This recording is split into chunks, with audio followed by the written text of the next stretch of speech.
Salam, değerli izləyicilər, kanalıma xoş gəlmisiniz. Bugünkü mövzumuz sığortadır. Hansı sığortalar, nə üçün istifadə olunur, xəstəxanadan normal şəkildə istifadə etmək üçün nəyə ehtiyacımız var, oturum üçün lazım olan sığorta xəstəxanalarda keçirmi, keçmirmi, bununla bağlı bir, necə deyərlər, beyin fırtınası eləyəcəyik birlikdə. Deməli, əziz insanlar, ilk öncə özəl sığortalardan bəhs edeyim. Özəl sığortalar hansı ki, bu arada yüksək məbləğli özəl sığortalar var, aşağı məbləğli özəl sığortalar var. Yüksək məbləğli özəl sığortaların bir çoxu müəyyən xəstəxanalarda bəli keçir və müəyyən bir xərclərdə qarşılanır. Amma aşağı büdcəli sığortalar hansı ki 1000 TL, yəni bizim plan 35 manat, 400 TL, 4 TL-yə belə sığorta var, yəni 14 manata. Yəni bu sığortaların da sizə faydası sadəcə və sadəcə ilgi idarəsinə müraciət üçündür. Yəni oturum izni almaq üçün müraciət edirsinizsə, onsuz bu net bir şərtdir ki, Türkiyəyə gələn hər yabancının aktiv qaldığı müddət ərzində aktiv sığortası olmalıdır. İlgi idarəsi bunu sizdən mütləq tələb edir. Yəni oturum izni almaqdan ötürü. Ona görə yəni bu tip özəl sığortalar daha çox oralarda istifadə olunur. Bu arada bunu sizə deyim ki, 35 manatlıq sığortada, 14 manatlıq sığortada, nə bilim 20 manatlıq sığortada eyni işi görür. Yəni bunların üçü də bu məbləğ aralığında olan sığortaların hamısı bir işə yaramır. Hər hansı bir xəstəxanada sadəcə oturum izni üçün lazım olan o formal bir bəlgədir. Yəni ki, bu olmazsa olmaz. Amma varlığı da bir işə yaramır açıq. Yəni gedib burada hər hansı xəstəxanada müalicə ola bilmirsiniz və s. Yaxşı, bəs yəni müalicə olmaq, bu arada bunu mütləq qeyd eləməliyəm ki, siz bu tip özəl sığortaları aldığınızda hansı ki oturum üçün alırsınız, ən ucuz qiymətə olan sığortaları, mütləq baxmalısınız ki, bunlar oturum izni müraciəti zamanı, hansı ki o saytda sığorta qisminə baxdığınızda orada şirkətlərin siyahısı olur. O şirkətdə sizə sığorta verən şirkətin adı olmalıdır. Yoxsa o şirkəti ilgi idarəsi tanımır. Və siz boş-boşuna pul xərcləmiş olursunuz. Yəni ona görə sığorta alarkən bunu mütləq soruşun ki, bu ilgi idarəsinə müraciət üçün keçərlidirmi, keçərli deyilmi? Çünki siz orada sizə sığorta verən şirkətin adını tapıb, lazımı poliçə nümunasını ora girməlisiniz. Yəni ona görə bu məsələ çox önəmlidir. Bu barədə də diqqətli olun, çünki fırıldaq hər yerdə var. Yaxşı, bəs biz Türkiyəyə gəlmişik, türklərin istifadə elədiyi kimi xəstəxanalardan pulsuz şəkildə istifadə eləmək istəyirik və yaxud hər hansı bir xəstəliyimiz var. Hər dəfəsində xəstəxanaya gedəcəyik, ona görə cibimizdən pul xərcləmək istəmirik. Elə birbaşa sığorta alıb o şəkildə işlərimizi görmək istəyirik deyənlərə də. Yəni burada iki yol var.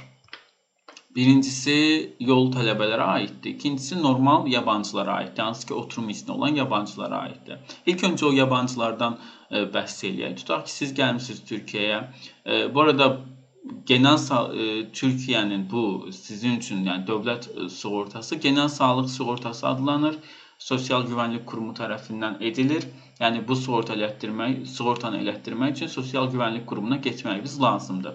Amma burada müəyyən şərtlər var. Oturum izniniz olmalıdır, pasportunuzun tərcümə təsdiqi olmalıdır və sizin ən az Türkiyədə 1 il kəsintisiz oturum izni ilə oturmuş olmağınız lazımdır. Yəni mən gəldim Türkiyəyə, həmən dəqiqə dövlət sığortasını alım, elə bir şey yoxdur. Ən az 1 il kəsintisiz Türkiyədə oturum izniniz olmalıdır. Ondan sonra artıq genel sağlıq sığortası üçün müraciət edə bilərsiniz. Yaxşı, bəs qiymətlər nələrdir? Qiymətlər heç o tutub yanır, necə deyərlər. Aylıq 281 manat. Dövlət sığortası üçün hər xəstəxanada keçən sığortadan bəhs edirəm. 281 manat aylıq pul ödəyirsiniz. İllik bu pul olur 3370 manat. Yəni 94-95 min TL arasında dəyişir.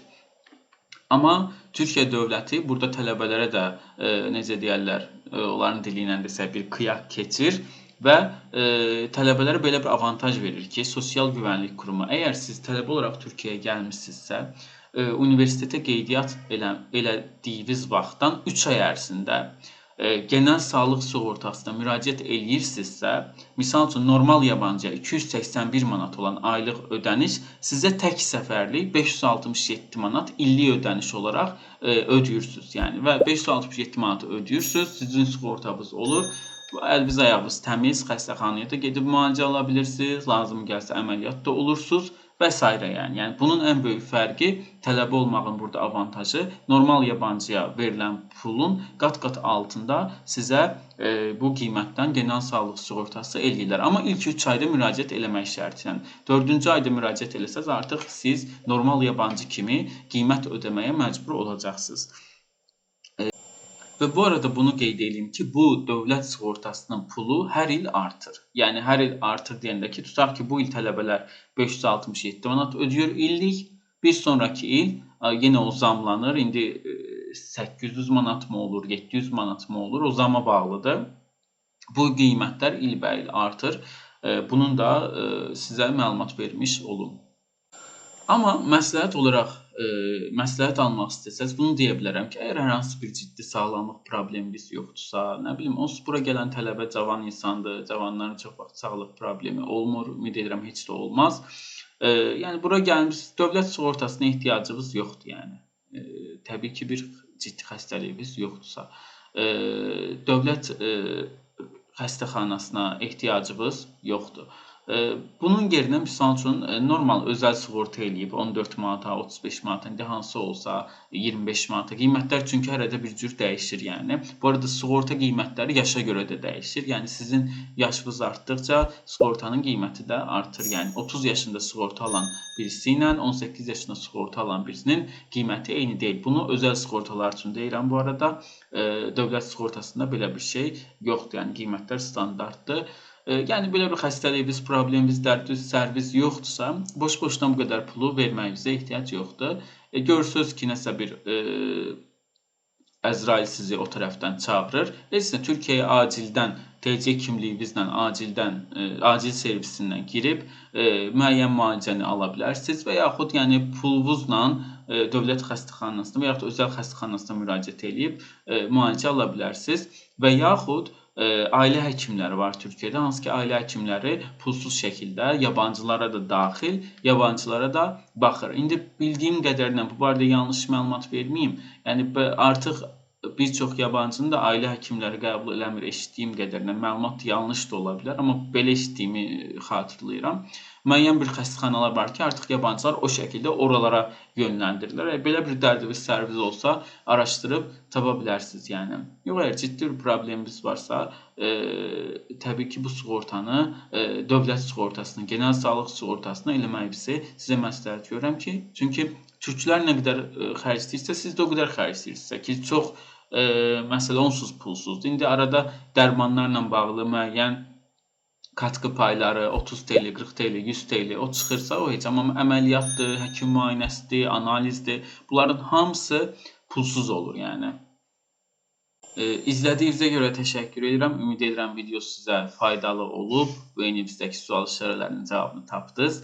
Hər hansı bir başqa sualınız olsa, buradan və yaxud da Instagramdan mənimlə əlaqə yarada bilərsiniz.